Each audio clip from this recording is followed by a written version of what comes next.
The snow came hard that winter. The kind that silences everything. No birdsong, no wind chimes, just the relentless howl of the wind and the occasional groan of trees straining under the weight of ice. The sun had disappeared hours ago behind a wall of gray, and now the only light came from the dull orange flicker of lanterns inside the barn. 10-year-old Eli crouched beside a small stove his father had rigged together out of scrap iron. He was bundled up in layers, but it was the thick, army-issued wool blanket that kept him warm. It had holes from years of use and smelled faintly of smoke and earth, but it was his, and it meant something. His father had carried it back from the war, told him stories under it, wrapped him in it the night his fever broke last spring. Tonight, Eli was supposed to be in the house, but the animals were restless. The cold had crept into the barn and the horses were stamping, the old mule refusing to settle. He figured it made more sense for him to stay out there a while. Besides, the barn was where he felt closest to his father since the accident last fall. His mother had grown quieter ever since. Eli often found it easier to talk to the animals than to her these days. He was halfway through breaking up a small log with a hatchet when he heard something, soft, strange. Not a coyote or a fox. It sounded human. A low whimper, then the thud of something falling. He paused, heart ticking faster. Leaving the hatchet, he moved toward the barn door and cracked it open. Wind rushed in immediately, nearly knocking him back. Snow stung his cheeks. He squinted through the dark. At first, he thought it was a bundle of cloth tossed in the snow, but then it moved, a small hand stretching out weakly before collapsing. He ran forward, boots crunching over the frozen ground. As he got closer, he saw it was a girl. She couldn't have been more than 12. Barefoot, thin. Her skin was dark, her black hair tangled and half frozen against her cheeks. Her lips were blue, eyes fluttering. She had nothing but a torn cotton shift to cover her, soaked through. She didn't speak. She didn't have to. Eli dropped to his knees beside her. Without thinking, he pulled off his blanket and wrapped it around her shaking shoulders. Her body was ice. He slipped an arm under her back and one beneath her legs and lifted her, light as a scarecrow, and carried her inside the barn. She stirred slightly, a rasping sound in her throat.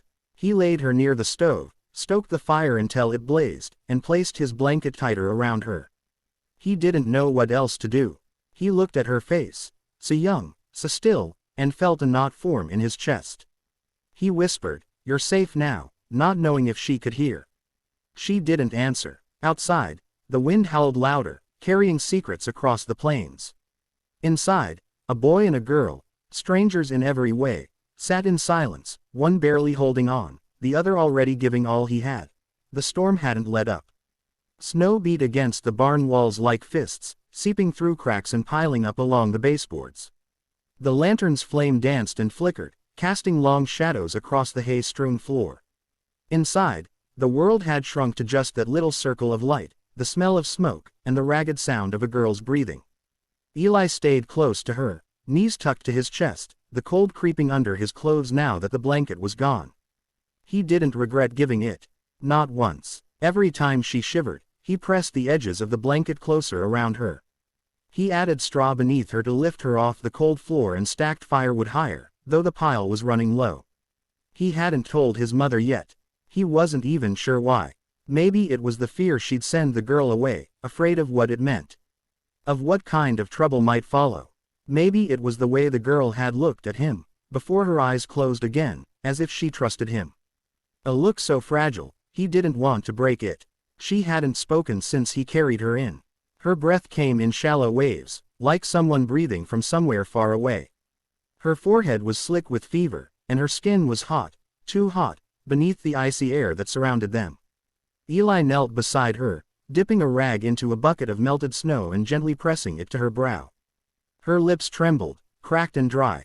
He found a small tin cup, filled it with water, and lifted it to her mouth, tilting it carefully. She took barely a sip. He sat back, watching her face. It was a face he'd never seen before, yet somehow it felt important, etched into memory already. There was something in the way her brow was shaped, the set of her jaw, the quiet strength even in sleep. She looked like someone who had walked through fire and kept going. Eli didn't know what she'd run from or how long she'd been out there. He didn't know her name, where she came from, or who was looking for her.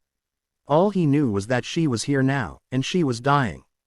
The hours dragged on. He talked to her in whispers, telling her things no one else knew. About how his father used to whistle in the mornings before chores.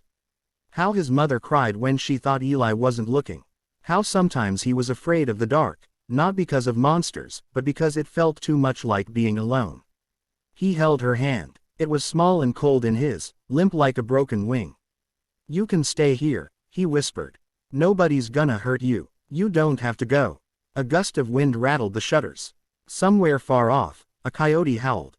Then, just before dawn, when the stars were starting to fade into a steel blue sky, she stirred. Her eyes fluttered open, just barely. Eli leaned forward quickly, hope catching in his throat. She looked at him, really looked at him. Her eyes were dark and deep, filled with something he couldn't name. Slowly, her lips parted. Her voice was dry and cracked, barely more than a breath. "Thank you." And then, her eyes closed again. The tension in her body slipped away. Her chest rose once, twice more, and then stilled. Eli didn't move. He didn't cry. He just sat there, holding her hand, the fire now little more than glowing embers. The barn, once warm with life, felt suddenly hollow. Still, he stayed with her until the sun broke through the clouds and the first light spilled through the cracks in the wood. And that's when he heard the distant rumble of hooves. At first, Eli thought it was thunder. A low, rolling sound that vibrated in the pit of his stomach. But the sky was clear now, washed pale blue by the morning, and the snow sparkled in the new light. Then he heard it again, steadier this time. Hoofbeats. Many of them. He stepped outside the barn, squinting against the sharp sunlight bouncing off the snow. His breath caught. They were coming from the north. A long, dark line moving steadily across the white landscape. Horsemen. Dozens, no, hundreds, riding 2 by 2 in a silent procession. Their ponies moved with eerie grace, barely disturbing the snow beneath them. The riders wore feathers, beads, furs, and face paint. The sun glinted off warbonnets and leather fringe, off bows slung over shoulders and rifles tucked under arms. Eli counted as best he could, his heart pounding louder with every second. 50, 100, more. They just kept coming. He stumbled back a few steps toward the barn. The front rider broke away from the column and began a slow trot toward him. His face was painted in black and red, and his eyes locked onto Eli's with a calm, unreadable expression. He rode a tall, dapple gray horse, and even from a distance, Eli could feel the weight of the man's presence, like stone carved from the mountain. The other warriors formed a wide circle, surrounding the barn but making no move to advance. No voices called out. No weapons were raised. They just waited. The lead rider dismounted slowly, fluidly, and walked forward with careful steps. Eli stood frozen in the snow, fists clenched at his sides, the cold forgotten. He had never seen a Comanche warrior in real life before, not this close. The stories in town were always harsh, always laced with fear. But this moment didn't feel like those stories. This was something else. The man stopped a few paces away. For a moment, neither of them spoke. Eli swallowed hard, then turned and motioned toward the barn. "She's inside," he said, voice small but steady. She didn't make it. The warrior's expression didn't change, but something flickered in his eyes, something ancient and sad. He gave a slight nod and stepped past the boy, entering the barn without a word. Eli followed, hanging back near the doorway. Inside, the girl still lay wrapped in the blanket, peaceful now in a way she hadn't been before. The warrior knelt beside her silently. He took off one glove and reached out, brushing her hair gently away from her face. He whispered something, low, in a language Eli didn't understand. Then he removed a small, beaded necklace from around his own neck and placed it over hers, resting it softly on her chest. One by one, other warriors entered the barn. No sound but the soft thuds of boots on earth, the creak of old wood under weight. They formed a line along the back wall, heads bowed, silent. Some made the sign of mourning with their hands. Others closed their eyes, lips moving in private prayer. They came not as raiders, not as enemies. They came for her. Eli stood by the door, gripping the frame with numb fingers. A boy with no war paint, no feathers, just a heart too big for his age and a barn too small for what he'd just witnessed. He didn't know her name, but these men did. She had belonged to them. And now, somehow, so did Eli. They wrapped her gently. Not one word spoken above a whisper, not a gesture made in haste. Two warriors, likely elders by the silver in their braids and the weight in their eyes, lifted her with quiet reverence. The blanket Eli had given her stayed wrapped around her small body, now joined by sacred cloth and prayer ties, red and yellow and white, knotted with beads and feathers, each one telling a story that only they could read. The barn door creaked open wider as the wind softened, as if the land itself held its breath. Outside, the remaining warriors, over 700 strong, parted slowly, forming two solemn lines. It was no show of power now. No threat. It was ceremony. Eli stood in the doorway, boots rooted in the snow, hands balled at his sides. He'd never seen anything like it, never imagined he'd be part of something like this. He didn't understand all of it, but somehow, deep in his bones, he knew it was right. That this wasn't just about grief, but honor. As they carried her out, the wind picked up slightly and a few strands of her hair fluttered loose from the wrap, catching the light like black silk. The warriors began to sing. Not loud, not joyous, but full. A low chant that echoed through the snowfields and rolled across the prairie like a river. A song of return, of letting go, of taking one of their own home. Eli watched her pass between the lines, the singing surrounding her. Some warriors placed their palms over their hearts. Others raised their spears in silent salute. Even the horses stood still, their breath curling in the air, as if they too knew what this moment meant.